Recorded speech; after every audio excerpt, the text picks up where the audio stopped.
नमस्कार दोस्तों, जय श्री श्याम। जैसा कि आप स्क्रीन पर देख पा रहे हैं कि जूनियर अकाउंटेंट पद पर नियुक्ति होने के बाद कंप्यूटर का कौन कौन सा ज्ञान हमें आना चाहिए, प्रैक्टिकली आना चाहिए, ताकि हम हमारे कार्यालय में जब कार्य करने जाएं नियुक्ति उपरांत तब हम आसानी से काम कर सकें, हमें किसी प्रकार की बेचैनी तकलीफ नहीं हो, हम सरल तरीके से कार्य संपादित कर सकें।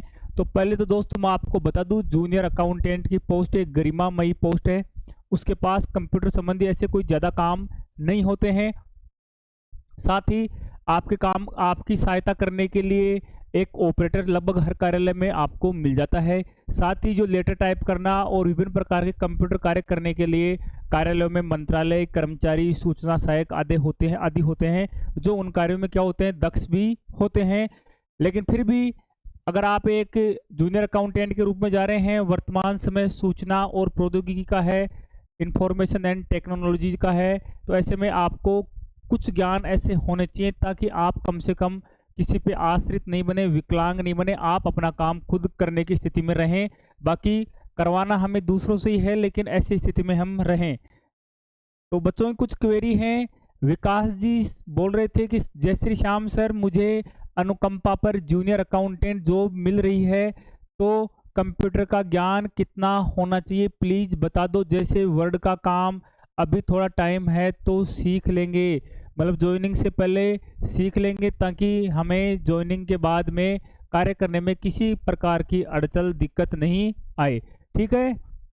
तो दूसरा कमेंट था पुष्पेंद्र सिंह गुजर, कह रहे हैं सर आपने बेसिक कंप्यूटर नॉलेज सिखाने के बारे में बताया था कि क्या क्या चीज़ काम में आएगी जॉब में, उसको बता दो प्लीज़। नेक्स्ट है, जूनियर अकाउंटेंट में कंप्यूटर का ज्ञान कितना होना चाहिए, अभी तो टाइम है सर, थोड़ा बहुत बता दो, सीख लेंगे। तो ऐसे एक बच्चों की क्वेरी आ रही थी। तो पहले मैं बता दूं आपको, जीमेल, आपको जो मेल आती हैं ऑफिस में, उन मेल को खोलना, उनको चेक करना, आपसे रिलेटेड कोई मेल आई है यानी अकाउंट्स रिलेटेड, अपना काम अकाउंट्स तक सीमित होता है। अकाउंट्स रिलेटेड आपके संबंधित कोई सूचना चाहिए गई हो, ऐसी कोई सूचना आई है तो आप उसे खोलें। तो ये इनबॉक्स होते हैं, उसमें सूचनाएं आती हैं। एक तो आपको मेल का सिस्टम सारा आना चाहिए, मेल खोलना, मेल सेंड करना, मेल में पीडीएफ ऐड करना, कैसे भेज सकते हैं, सेंड करना, उन्हें देखना, वो सब आना चाहिए। ताकि आजकल सारी सूचनाएं ऑफिसों की, कार्यालयों की किसके माध्यम से जाती हैं, मेल के माध्यम से जाती हैं। तो आपको इस मामले में ज्ञान होना चाहिए कि जब भी कोई मेल आए तो आप रेगुलर 5 मिनट मॉर्निंग में जाते ही मेल जो आई हुई है उनको देख लें। ठीक है, शाम के टाइम में देख लें। तो आपसे संबंधित कोई मेल हो तो उस पर आप एक्शन ले सकते हैं, काम कर सकते हैं। तो ऐसे में आपको मेल को खोलना, देखना, सेंड करना, ठीक है, फॉरवर्ड करना, ये सभी आपको आने चाहिए। तो आप किसी भी यूट्यूब चैनल के माध्यम से मेल के बारे में देख सकते हैं, मेल की सिस्टम क्या होता है उसको देख सकते हैं।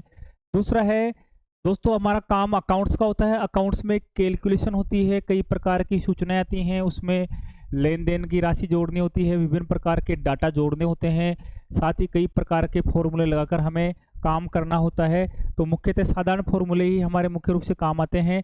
कई बार एरियर वगैरह बनाते हैं तो उसमें भी कई प्रकार के फॉर्मूले लगते हैं। तो आपको एक्सेल का काम अच्छी तरह से आना चाहिए।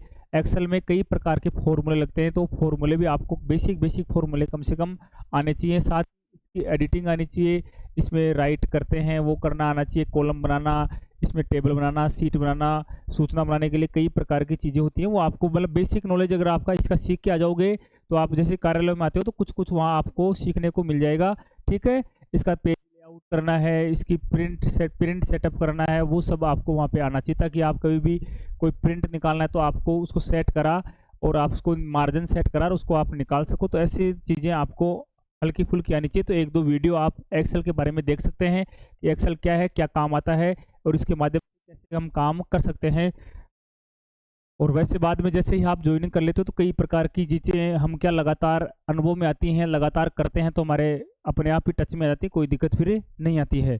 नेक्स्ट है टाइपिंग। तो अब टाइपिंग का वो ज़माना तो रहा नहीं, आजकल वॉइस टाइपिंग भी कर सकते हो आप। मेल पर गैर वॉइस टाइपिंग कर दी, बोल दिया जय श्री श्याम ऐसे ऐसे जो भी बोलना है बोल दिया, वो मेल मेल पे टाइप हो गया, और मेल पे से आप कहाँ ले गए, इसको कॉपी करके वर्ड पे ले गए और आपने लेटर अपना सेट कर लिया। सेटिंग आनी चाहिए, मतलब आपको वर्ड सेटिंग आनी चाहिए, एमएस वर्ड में सेट करना आना चाहिए। आजकल टाइपिंग का विशेष रोल नहीं रहा है, ठीक है। फिर भी अगर आपको टाइपिंग आती है तो आसान रहता है, कई बार आपके काम पड़ते हैं ऐसे टाइपिंग संबंधी, तो आप तुरंत ही सीख कर काम कर सकें। तो अगर आपको इच्छा भी है और काम करना चाहते हो ऐसे, और भी एक व्यक्तित्व में कुछ निखार चाहिए, तो आप हिंदी में टाइपिंग सीख सकते हैं। बाकी आजकल तो गूगल फॉन्ट आ गया हिंदी का, तो उसमें आप इंग्लिश में लिखोगे के तो उधर क आ जाएगा अपने आप ही, तो वो भी एक नया तरीका है। और आप अगर हिंदी में प्रॉपर सीखना चाहते हो तो सीख सकते हो, टाइम है, आसानी से, कोई दिक्कत नहीं है। ये आपके अलग से एक विशेषता आपके पास रहेगी, अलग से स्किल आपके पास रहेगी, ठीक है। नेक्स्ट है वर्ड की बात है। एमएस वर्ड आपको आना चाहिए। जितने भी लेटर टाइप होते हैं, सूचना जाती हैं, वो एमएस वर्ड और एक्सेल के माध्यम से मुख्य रूप से जाती हैं। तो एमएस वर्ड में फॉर्मेटिंग करना, लेटर टाइप करते हैं तो उसके मार्जिन किस तरह सेट होते हैं, प्रिंट कहाँ से निकलता है, लेटर बोल्ड कहाँ से होता है, ठीक है, स्पेस कैसे दिया जाता है, अलाइनमेंट सेट कैसे करते हैं, वो सभी चीज़ें, मुख्य मुख्य चीज़ें हमें आनी चाहिए। तो ये इसके भी आप एक दो वीडियो देखकर प्रैक्टिकल काम कर लेना, तो आपको सहूलियत हो जाएगी, किसी प्रकार की फिर दिक्कतें नहीं आएगी। नेक्स्ट और लास्ट है आपको पीडीएफ बनाना, तो सब आप जानते होंगे। जैसे ही कोई मान लो आपसे किसी ने सूचना पूछी कि आपके कार्यालय में कितना बजट आया था, कितना वर्तमान में शेष है, कितना काम में ले लिया आपने, मान लो कोई सूचना भेजने वाला नहीं है, आपने एक पेज पर लिखा कि इतने रुपये का बजट आया था, इतने रुपये हमने खर्च कर दिए, इतने रुपये वर्तमान में शेष हैं, आपके साइन करे, मोहर लगाई, और आपने फ़ोन से स्कैनर निकाला और स्कैनर से स्कैन करा, पीडीएफ बनाई, और पीडीएफ मेल के माध्यम से जिस उच्च कार्यालय द्वारा सूचना चाहिए गई थी उसे प्रेषित कर दी, वहीं पे आपका काम पूरा हो गया। तो आपको पीडीएफ बनाना आना चाहिए, इससे ज़्यादा और आपके काम नहीं है। और साथ ही आपको ज़्यादा इसके बारे में चिंता करने की ज़रूरत नहीं है। अकाउंटेंट का काम कंप्यूटर संबंधी इतना मुख्य रूप से कुछ विभागों में जहाँ पर ज़्यादा ही काम होते हैं वहाँ की अलग बात है। बाकी सामान्य जूनियर अकाउंटेंट के पद के लेवल की बात करते हैं, ठीक है, तो वहाँ पर भी इसी पद की बात करें अपने अकाउंट्स के अंडर की, तो वहाँ अकाउंटेंट के पास ज़्यादा कंप्यूटर काम इतने नहीं रहते हैं, ठीक है। तो और जो होते हैं तो फिर भी आपको क्या है, कार्यालय में कई प्रकार के ऐसे सहायक ऑपरेटर वगैरह मिल जाते हैं। लेकिन आने वाला समय ऐसा है कि आप अगर खुद के पास सब कुछ है, आप सब कुछ जानते हो, तो फिर क्या आपकी गोपनीयता बनी रहती है, आपके काम की गोपनीयता बनी रहती है, ठीक है, और ट्रांसपेरेंसी रहती है। तो अब अगर अपन किसी से करवाते हैं काम, तो उसमें कोई मिस्टेक हो गई या कुछ गलत सलत भी है, तो वो क्या है, उसको लीक कर देते हैं। तो ऐसी स्थिति नहीं होती है कि आपको खुद का काम आता है तो आप उस काम को आसानी से कर सकते हैं, उसका दूसरे को पता भी नहीं रहता क्या हुआ, क्या किसने भेजा है, मेल करा है, क्या करा है, ठीक है। तो आपके काम आपको वैसे आने चाहिए। कभी भी ऐसी स्थिति हो जाती है कि कई बार ऑपरेटर छुट्टी पे है या कोई आपकी सहायता करने के लिए उपलब्ध नहीं है, तो ऐसी स्थिति में हम क्या है, एक तरह से पंगु हो जाते हैं। तो अपने को ऐसे काम खुद को आने चाहिए ताकि हम आसानी से कर सकें। बाकी आपका जैसे सिलेक्शन हो जाता है तो फिर मैं 5-10-15-20 मिनट का ऐसा कुछ सेशन सा रख लेंगे, जिसमें कंप्यूटर में आपको टाइपिंग किस तरह, मतलब टाइपिंग बिना टाइप करे आपको टाइपिंग जैसा काम आने लग जाए, वो चीज़ें मैं आपको थोड़ी बहुत बता दूंगा, जो आपकी ज़्यादा फिर बाद में समस्या नहीं आएंगी। जय श्री श्याम, जय श्री राम।